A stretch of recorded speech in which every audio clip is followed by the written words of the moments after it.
Father's Day po sa ating mga tatay. Palakpakan po natin ang Panginoon. Buhay ng ating mga tatay.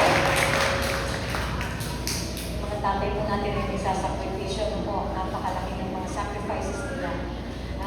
Kung ang mga tatay natin dito sa earth ay nagsasakripisyo, gaano pa kaya ang ating Ama sa langit na nakatuon sa atin? Amen po ba? Handa po tayo magpuri sa ating Diyos na lagi nakatuon sa ating mga, sa bawat isa sa atin. Amen. Tayo po lahat ay tumayo at hinihiling po po ang bawat isa na bigyan natin ng paggalang, masalita ng Panginoon. Makikita po sa awit 34, 1-3. Pagpuri sa kabutihan ng Diyos. Si Yahweh ay aking laging pupurihin. Sa pasasalamat, di ako titigil. Aking pupurihin kanyang mga gawa. Kayong nakaapi, makinig, matuwa.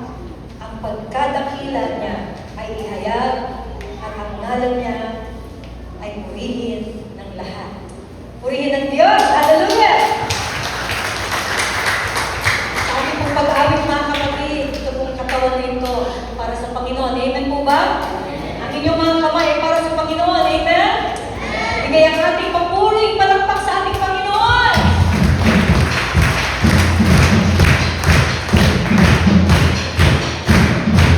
Sigaw tayo lahat! Lahat ng mga! Purihin na! Purihin na! Panginoon!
po ng pangako ng Panginoon sa atin. Amen? At naniniwala po tayo kapag at nakita ang ating Panginoon, gagalapin niya ang kanyang mga pangako sa atin. Hallelujah. Maging sa panahon na tayo po ay nasa kalungkutan. Maging sa panahon na tayo po ay dumaranas ng napakaraming problema na para maging posible na magkaroon ng solusyon yung ating pong mga problema. Subalit ang ating pong Panginoon ay nangangako. Siya ay nangako at patuloy na nagpapakilala sa atin na siya ay tapat at gagalapin niya ang kanyang mga pangako. Sabi niya, hindi niya tayo iiwan. Hindi niya tayo pababayaan kailanman. Siya ay nasa unahan natin, siya ay nasa hulihan natin. At palagi niya tayo sinasamahan. Anumang panahon ng ating buhay, mga kapatid, anuman po ang sitwasyon natin, may pag-asa sa ating Panginoon. Amen? Hallelujah. Kaya hindi po tayo dapat mangamba. Ang inaasahan ng ating Panginoon sa ating patuloy tayo magtiwala at sumandal sa kanyang mga pangako.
lagi nang maaahon sa amin.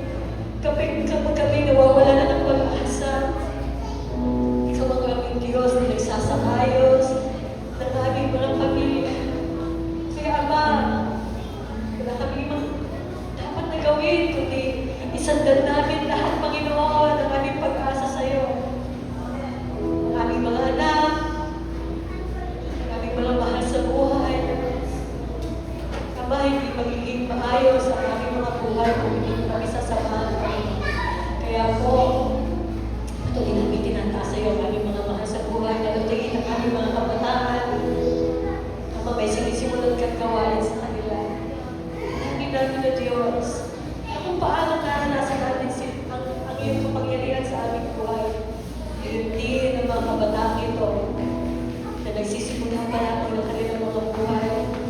Buhay pa nilang panatahaya. Ama, nilalagang namin silang lahat sa iyo, Panginoon, ang aming mga kabataan.